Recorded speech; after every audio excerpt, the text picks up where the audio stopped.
오늘 말씀 들어가기 전에 우리 어린 학생들이 오늘 처음 참석했는데 잠깐 축하하고 가겠습니다. 우리 안길자 집사님 손주 천라이 천지호 잠깐 일어서 볼까요? 5층에 갔나요? 축하를 못 하겠네요. 저 연락을 받아서 함께 하는데 5층 예배 드리고 있네요. 예, 우리 학생들이 이제 다음 세대에 갔는데 잘 적응할 수 있도록 기대해 주시면 감사하겠습니다.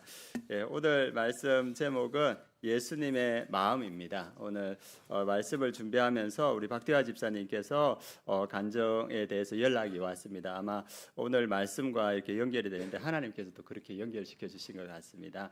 우리 인생에서 가장 기쁜 때가 언제인가? 여러분 한번 생각해 보십시오. 우리 살아오면서 어떤 분은 또 인생을 좀 더 많이 살 분도 계시고 또 적게 살은 분들도 계신데 내 인생의 가장 기쁜 때가 언제였는가 한번 생각해 보시면 우리 인생의 가장 기쁜 때는 생명을 낳을 때입니다. 지난주 월요일 날 저녁 새벽이죠. 새벽 2시에 우리 조지인 집사님 셋째 손주가 나왔습니다. 예, 우리 큰 박수로 우리 축하드리겠습니다.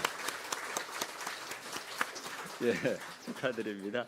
생명이 탄생하면 정말 기쁜 거예요. 그래서 우리 오병익 장로님도 또 산모와 아이를 위해서 기도 부탁을 하셨습니다. 그래서 생명이 탄생할 때 그 모든 수고를 다 잊고 우리 안에 기쁨이 충만합니다. 그리고 예전에 제가 이제 우리 멘토 목사님 잠실에 이렇게 모시러 갔었는데 그 잠실에 주차할 데가 없어서 가까운 호텔에 이렇게 주차하고 멘토 목사님 오셔서 이제 멘토 목사님 모시기 위해서 차를 가지러 가는데 제 앞에 보니까 2-3살 되는 조그만 아이가 있고 그다음에 엄마 있고 아빠 있고 할아버지가 있더라고요. 근데 보니까 아무 신경을 다른 어른들이 안 쓰더라고. 오직 아이만 바라보면서 엄마도 아이 바라보고 아빠도 아이 바라보고 그리고 할아버지도 아이 바라보는 거예요. 아이가 하나만 움직이면 그거 기뻐가지고 그것만 바라보더라고요. 저는 신경도 안 쓰더라고요. 그러니까 오직 아이 바라보고 그 조그만 행동 아빠한테 안기는 거 기뻐하고 그래서 생명이 이렇게 기쁜 거구나 그런 생각이 들었습니다. 그래서 오늘 말씀도 예수님의 생명에 대한 기쁨 또 예수님께서 그 마음이 어떠한 마음인가를 오늘 우리에게 보여주시는 말씀입니다. 예수님의 마음이 어떠한 마음인가 오늘 말씀을 통해서 볼 텐데 첫 번째는 예수님의 마음은 세리들과 죄인들을 부르러 오신 마음입니다. 예수님의 제자들 중에서는 아리마대 사람 요셉과 같은 부자이면서도 산헤드린 공회 같은 상위층 사람들도 있었습니다. 그리고 분봉한 헤롯의 재산과 행적을 맡은 고위 관리인 구사의 아내 요한나 그러니까 재력이 있는 사람들도 있었습니다. 그리고 경제적 여유가 있는 중류층에 해당하는 사람들도 많이 있었습니다. 그런데 예수님께 나온 많은 사람들은 그 사회에서 인정받지 못하는 사람들이 많이 있었습니다. 그 말씀이 오늘 15장 1절 말씀입니다. 15장 1절 함께 읽겠습니다. 모든 세리와 죄인들이 말씀을 들으러 가까이 나아오니 예수님께 나왔던 사람들은 세리들, 죄인들이었습니다. 여러분들도 아마 세리가 어떤 사람인지 다 아실 겁니다. 유대인이지만 로마의 앞자리가 되어서 그 유대인들에게 세금을 걷어서 로마에게 바치는데 그런데 그 정해진 세보다 훨씬 많은 세를 받아서 로마에 주고 그리고 많은 것들을 자기가 착복했습니다. 그래서 유대인들은 이 세리들을 민족의 반역자라고 이렇게 생각했습니다. 그래서 유대 공동체에 이렇게 끼워주지 않는 그런 무리였습니다. 그리고 우리가 그러면 세리들이 어떠한 느낌일까? 제가 생각해 보니까 일제시대를 살아갈 때 우리가 친일파 아시죠? 예, 친일파가 있는데 우리가 일제시대에 살았다면 친일파는 아마 사람 취급을 하지 않았을 겁니다. 그러니까 이 세리들이 그 시대에 그런 취급을 받았다는 겁니다. 그 많은 세리들이 예수님께 나왔습니다. 그 다음에 또 나온 사람들이 죄인들이 나왔습니다. 죄인들은 나도 스스로 죄인이라고 생각하고 그 유대 공동체에서도 저 사람은 죄인이라고 판정했던 그런 사람입니다. 그래서 부도덕한 삶으로 평판이 나쁜 사람들 그리고 율법을 제대로 지키지 않고 세리처럼 부정하게 여겨진 직업꿈을 가진 사람이었습니다. 장녀와 목자와 이방인들과 자주 접촉하는 그 사람들 그래서 그 사람들을 유대 공동체에서는 죄인이라고 불렀습니다. 그래서 유대 공동체가 인정하지 않고 받아들이지 않던 주변부 사람들이었습니다. 그런데 예수님께서 이 세리들을 영접하고 죄인들을 영접했습니다. 이에 대해서 스스로 의롭다고 생각했던 그 바리새인과 서기관들이 예수님을 비판했습니다. 그 말씀이 2절 말씀입니다. 2절 말씀 함께 읽겠습니다.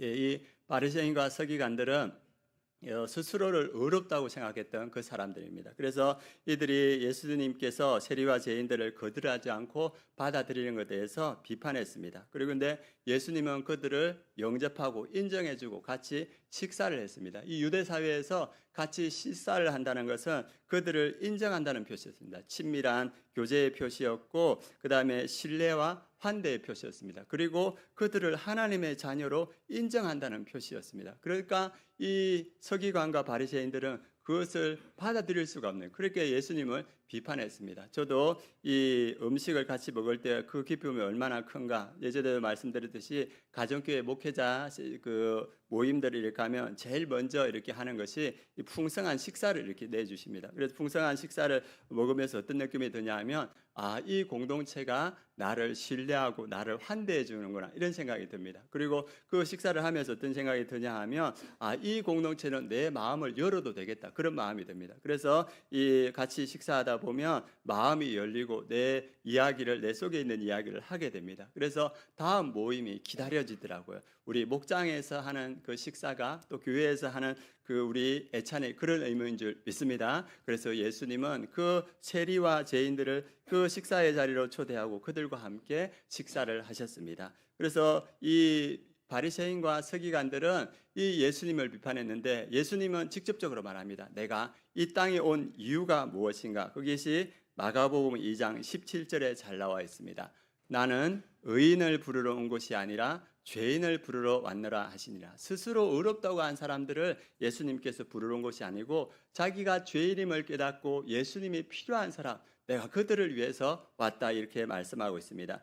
죄인은 하나님 앞에서 길을 잃은 사람입니다. 그리고 죄인은 이 마음의 병이 들어서 예수님의 치유가 필요한 그러한 사람이고, 또 예수님 품으로 돌아와야 할 잃어버린 영혼, 인생에서 방황하여 길을 잃어버린 영혼, 그 영혼들을 위해서 예수님께서 오셨다고 이렇게 말합니다. 지금 오늘 15장 1절에서 7절 말씀을 봤는데, 이 뒤에 15장 11절부터 31절에 보면 예수님께서 누구를 위해서 왔는지 구체적으로 보여줍니다. 거기에 보면 그 한 불효자가 있습니다. 아버님이 살아 있는데 아버지한테 유산을 달라 합니다. 그리고 유산을 받아가지고 먼 나라에 가서 허랑방탕하게 다 써버립니다. 그리고 이제 자기가 굶어 죽게 되니까 자기 삶을 회개하면서 내 아버지 집에 가면 먹을 것이 있지 않겠느냐, 그 회개하면서 아버지 집으로 돌아갑니다. 그런데 자기가 아버지 집에 가 닿기 전에 아버지가 그 아들을 기다리면서 먼 곳에서 그 아들을 보고 달려나가서 그를 안고 입맞춥니다. 그리고 나서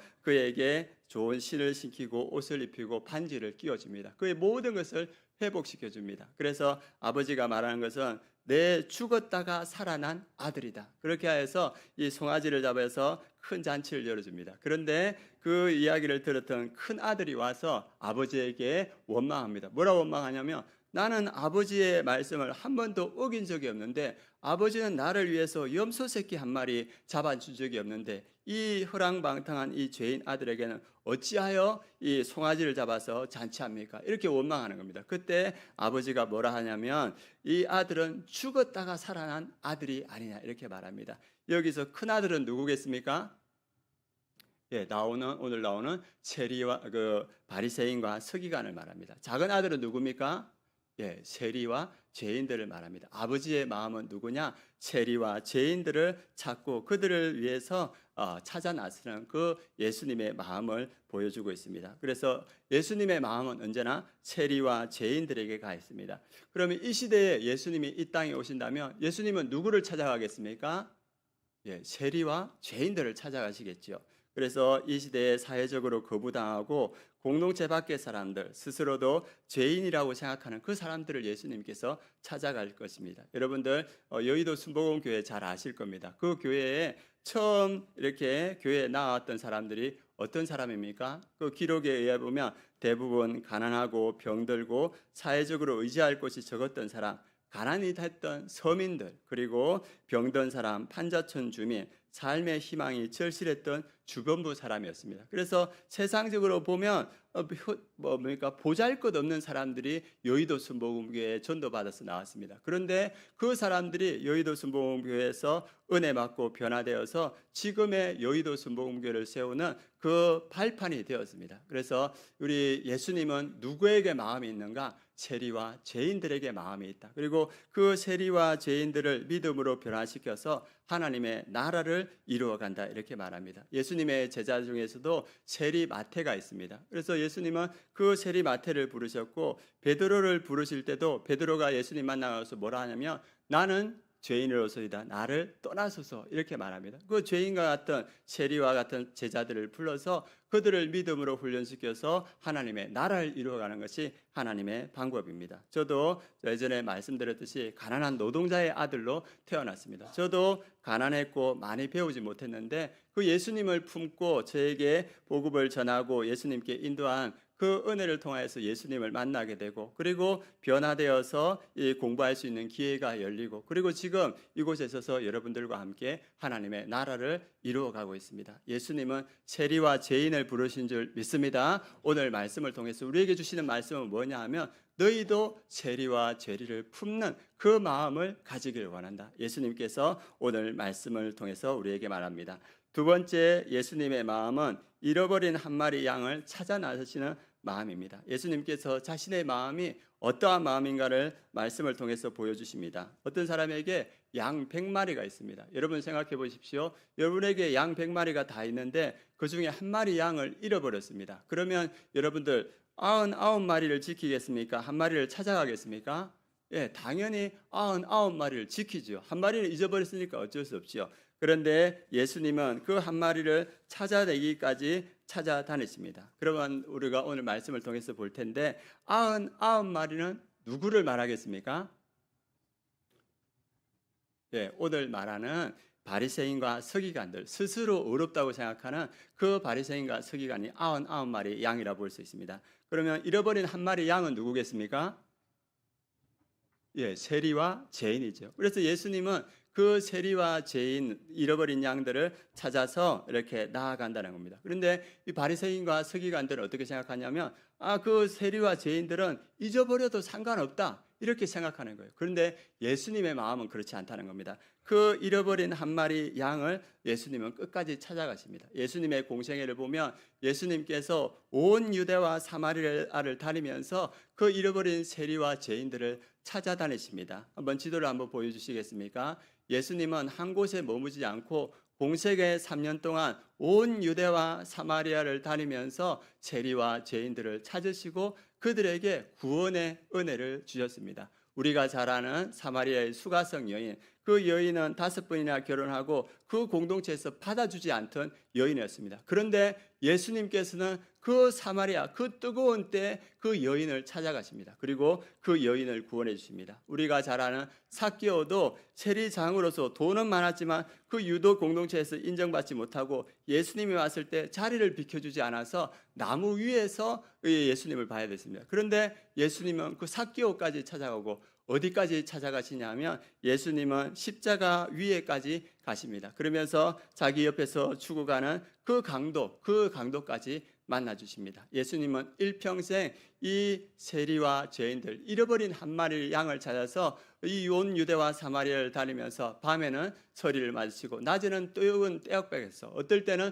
굶주리면서 이들을 구원해내는 모습을 보여주고 있습니다. 그 예수님께서 이제 우리에게 너희가 그 잃어버린 한 마리 양을 찾기를 원한다, 우리에게 그 사명을 전하십니다. 그래서 우리 여기에 있는 분들이 그 예수님의 사명을 받아서 우리 하나님의 임재가 있는 목장에 초청하시고 그리고 하나님의 임재가 있는 예배의 자리로 초청하시길 바랍니다. 그래서 와보라 이렇게 했을 때 그들이 잃어버린 양들이 한 마리 구원되는 양으로 될 줄 믿습니다. 그래서 하나님께서 우리를 직장에도 보내시고 또 우리 마을에도 보내시고 또 우리에게 각 곳에 보냅니다. 왜 보내십니까? 잃어버린 양을 구원하라는 겁니다. 그래서 우리가 보내는 그곳에서 잃어버린 양을 구원해가는 우리 성도님 되시길 축복합니다. 그리고 제가 이제 사역을 하면서 그 잃어버린 한 마리 양을 위해서 애쓰시는 분들을 많이 봤습니다. 이전에 있던 교회에서는 한 권사님이 광고하시는 분이었습니다. 그래서 아파트 광고도 하시고 음식 가게 광고도 하시고 ITV 광고도 이렇게 하셨는데 그분이 사업 이야기를 다 마치고 나면 그 광고 요청하신 분에게 예수님을 전하는 거예요. 그래서 한 분씩 이 교회를 오셨는데 한 번은 이분이 그 요양원에서 대표님이 그 요양원 광고해달라고 이렇게 했었는데 그 광고 끝나고 그 요양원 대표에게 예수님을 전했어요. 그 예수님을 전했는데 이 요양원 대표님이 그 예수님을 전해받고 이제 교회에 나오게 되셨어요. 그런데 그 교회에 나와서 믿음이 생겨나서 이 요양원 대표님에게 사명이 생겼어요. 어떤 사명이 생겼냐면 우리 요양원에 80여 명의 어르신들이 있는데 이분들이 구원받았으면 좋겠다. 이 사명이 생긴 거예요. 그래서 교회에 요청해가지고 우리 화요일마다 우리 요양원에 와서 예배를 드려달라. 그래가지고 교회에서 부사역자분들이 화요일마다 가서 예배를 드렸습니다. 그럴 때 그 요양원에 자원하시는 분 30명, 40명 그분들이 예배에 이렇게 참석했습니다. 그리고 여름에는 여름 성경학교, 원래는 아이들에게 하는 여름 성경학교였는데 어르신들에게 맞춰서 여름 성경학교가 나오고 나서 가을쯤 되니까 이 요양원 어르신들에게 믿음이 들어가신 거예요. 그래서 이렇게 침례 신청자를 받았는데 10여 명이 넘게 침례를 신청했습니다. 그래서 그분들이 침례를 받았습니다. 지금도 그 예배가 계속되고 있고 그리고 지금도 그분들을 통하여서 예배가 계속 지속되고 있습니다. 이 요양원 대표님 이 누군가 예수님의 마음으로 복음을 전할 때 이 요양원 대표님도 예수님 마음이 들어간 거예요. 그래서 이 이제 인생의 마지막 이때가 아니면 예수님을 전해받을 수 없는 그 마음을 가지고 그 요양원 어르신들을 구원해가는 모습을 보고 있습니다. 우리에게 필요한 것이 예수님의 마음인 줄 믿습니다. 그리고 예수님의 마음을 품고 찾아가는 게 필요합니다. 우리 김미환 목사님도 지금 요양원 사역들을 하고 있습니다. 인생의 마지막에 있는 그분들에게 복음을 전하고 있습니다. 그래서 우리에게 오늘 주시는 말씀은 뭐냐 하면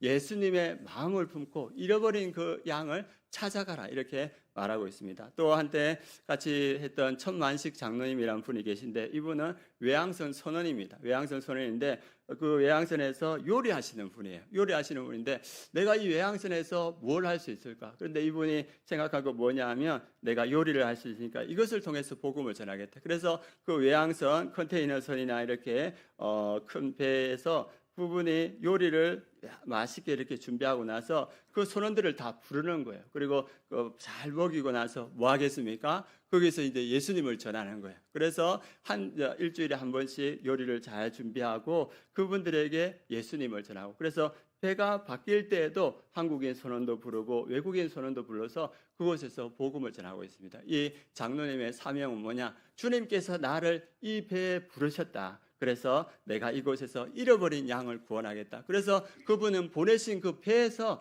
예수님을 구원하고 있습니다. 저도 자주 말씀드렸듯이 저도 예수님 믿으니까 복음 전하는 것이 내 사명이다. 이렇게 해서 군대 갔을 때도 믿음이 연약했지만 복음을 전하고 또 학교에서 근무할 때 선생님에게 복음을 전해서 교회를 인도하고 또 학교에서 아이들과 함께 기독교 동아리를 하면서 학생들에게 복음을 전했습니다. 그리고 나중에 전도사 하면서 복음을 전하다 보니까 그 학교에서 복음을 전하고자 하는 교감 선생님을 만났어요. 그 학교의 문을 열어주시더라고요. 그래서 그곳에서 잃어버린 양들을 위해서 구원하기 위해서 그곳에서 애썼습니다. 그래서 오늘 15년 전에 저의 모습을 준비했습니다. 예, 저게 15년 전에 제 모습입니다. 예, 별반 다르지 않나요? 예, 너무 촌스러워요, 제가 보기에는. 예, 그래서 옆에 있는 분이 교감생인데 아이들 구원해야 된다. 그래서 우리 학교에 와서 예배 드려주십시오. 그래서 전도사 때 제가 여기 들어가서 아이들에게 복음을 전하고 했습니다. 주님은 우리를 보내시는 줄 믿습니다. 예수님의 마음을 주셔서 우리가 가는 직장에서 또 학교에서 그리고 또 우리 마을과 아파트에서 예수님은 그 예수님의 마음을 붙들고 잃어버린 양을 구원하시길 원합니다. 그래서 오늘 말씀을 통해서 무엇을 볼 수 있습니까? 예수님의 마음을 한 영혼을 구원하고자 하는 그 예수님의 마음을 우리가 볼 수 있습니다. 예수님은 이 공생의 기간에 온 유대와 사마리아를 다니면서 그 한 영혼 죄인과 죄인을 구원했는데 그 사명을 이제 우리에게 주셨습니다. 그 PPT 한 말씀 한번 보여주시기 바랍니다. 같이 한번 읽어보도록 하겠습니다. 너희는 가서 모든 민족을 제자로 삼으라. 너희는 온 천하에 다니며 만민에게 복음을 전파하라. 아버지께서 나를 보내신 것 같이 나도 너희를 보내라. 주님께서 우리를 보내셔. 예수님의 그 마음을 품고 세리와 죄인들, 길 잃은 한 마리 양을 너희가 찾기를 원한다. 이것이 예수님의 마음인 줄 믿습니다. 세 번째 예수님의 마음은 한 영혼이 구원받을 때 기쁨이 충만한 마음입니다. 오늘 보니까 잃어버린 양을 한 마리 찾았어요. 그 세리와 죄인, 그 방황하는 양을 찾으니까 어깨에 메고 기쁨으로 와서 그냥 그 기쁨을 혼자만 누리는 것이 아니고 그것을 친구와 법들 사람들을 모아가지고 잔치를 합니다. 그 잔치를 할 때 아마 잔치 비용이 한 마리 양보다 더 들었을 거예요. 그런데 기쁨이 너무 크니까 돈이 더 많이 들어도 이 기쁨 때문에 내가 잔치해야겠다. 그래서 그 잔치를 열고 있습니다. 그래서 한 마리 양이 구원될 때 예수님의 기쁨이 얼마나 큰가 그것을 보여주고 있습니다. 우리 6절 말씀 함께 보도록 하겠습니다. 집에 와서 그 벗과 이웃을 불러보고 말하되 나와 함께 즐기자. 나의 잃은 양을 찾아내었노라 하리라. 그래서 예수님의 기쁨이 얼마나 큰가. 한 영혼이 구원받을 때 예수님의 기쁨이 크고 우리의 기쁨도 얼마나 큰가 이것을 보여주고 있습니다. 그래서 한 영혼의 구원받을 때의 기쁨을 요한복음 16장 21절에서도 말해주고 있습니다. 같이 읽겠습니다.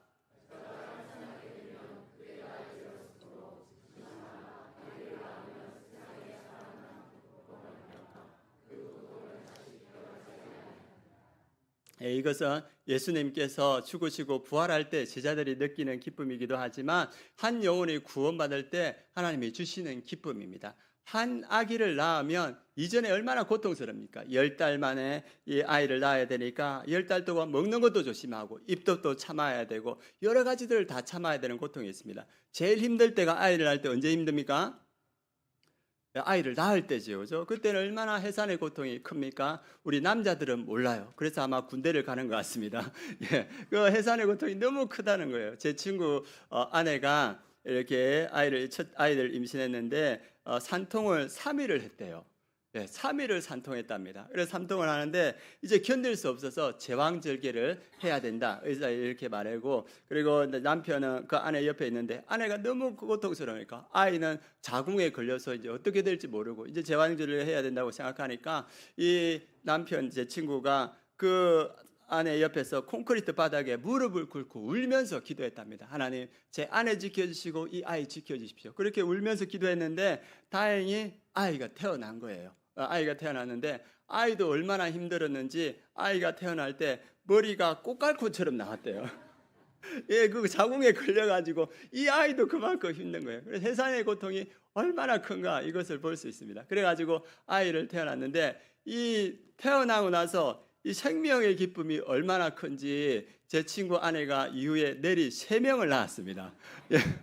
그러니까 그렇게 산통을 겪었음에도 불구하고 아이가 태어나니까 그 모든 것을 다 잃어버리는 거예요. 그래서 생명의 기쁨이 얼마나 큰가 그것을 보여주고 있습니다. 우리 목장에서 지금 전도하기 위해서 다 애쓰고 있습니다. 한 명의 영혼이 구원하기 쉽지 않습니다. 10달의 준비가 필요하고 고통이 필요하고 그리고 이제 한 영혼이 교회에 나오려고 하면 이 영적 전쟁이 치열하니까 목자, 목녀, 온 식구들이 얼마나 기도합니까? 그래서 한 영혼이 교회에 나올 때 우리가 얼마나 큰 기쁨이 있습니까? 그렇게 되면 또다시 우리가 둘째를 준비하게 되지 않습니까? 그만큼 우리가 생명의 탄생의 기쁨이 충만합니다. 그래서 우리 목장들이 지금 다 열심히 영혼 구원을 위해서 애쓰고 있습니다. 그래서 다 열심히 하고 목장들마다 다 은혜가 있을 줄 압니다. 그런데 제게 들어오는 소식들은 제한적이에요. 그래서 제가 이제 들어오는 소식들을 종합해 보니까 지금 목장에 그 생명 구원의 은혜가 제일 큰 목장이 오니까 오늘 간증했던 박대하 목장인 것 같습니다. 박대하 목자가 오늘 간증했듯이 한 영혼이 오니까 하나님이 보내주시니까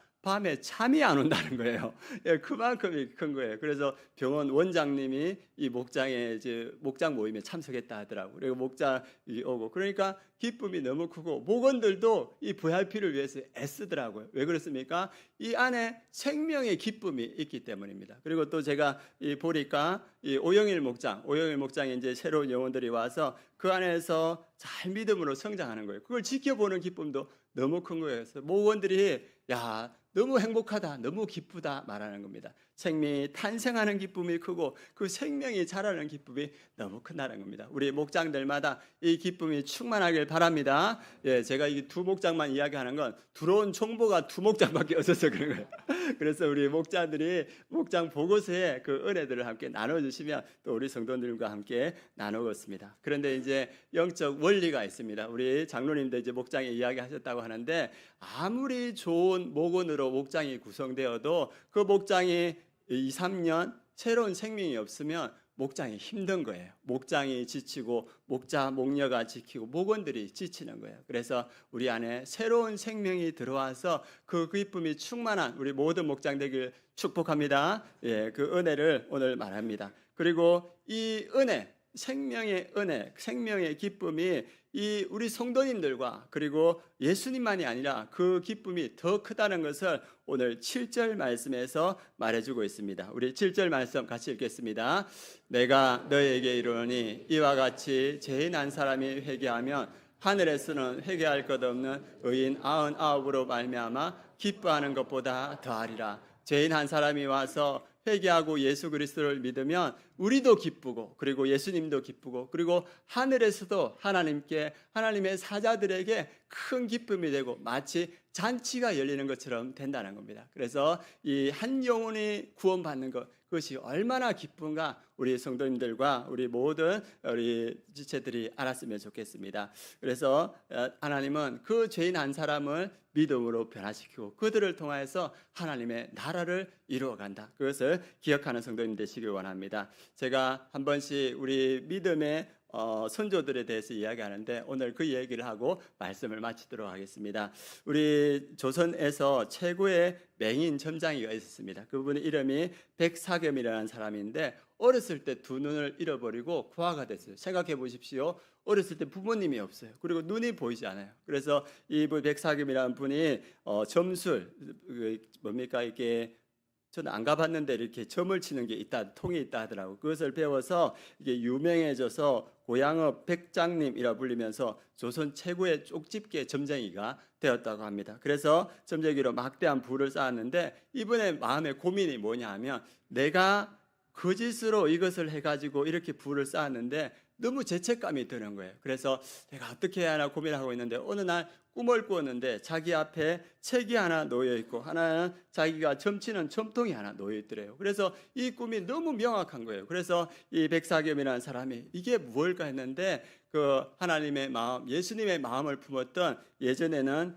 매서인이라는 사람이 있었습니다. 매서인은 뭐 하는 사람이냐 하면 성경을 팔면서 그 복음책을 팔면서 예수님을 전하는 사람이었는데 그 예수님의 마음을 품고 이 유명한 점자기한테 와서 복음을 전했어요. 그래서 복음을 전하고 복음 책자를 그에게 줬는데 그것을 보고 또 복음을 듣고 이 사람이 뭘 깨달았냐면 그 책이 성경책이구나 이걸 깨달았습니다. 그리고 그가 그 통을 두는 건 하나님께서 거짓된 생계수단을 버려라 이것인 걸 깨닫고 자기가 접으로 벌었던 그 막대한 재산을 미련 없이 버렸습니다. 그래가지고 그분이 자기에게 빚졌던 사람들을 다 탕감해주고 이 점술 도구를 다 불태웠습니다. 그리고 자기가 현금화했던 모든 것을 강도에게 빼앗겼는데 그가 고백하기를 내게 남은 더러운 죄의 찌꺼기마저 가져가셨다. 그러면서 감사의 기도를 드리셨다고 합니다.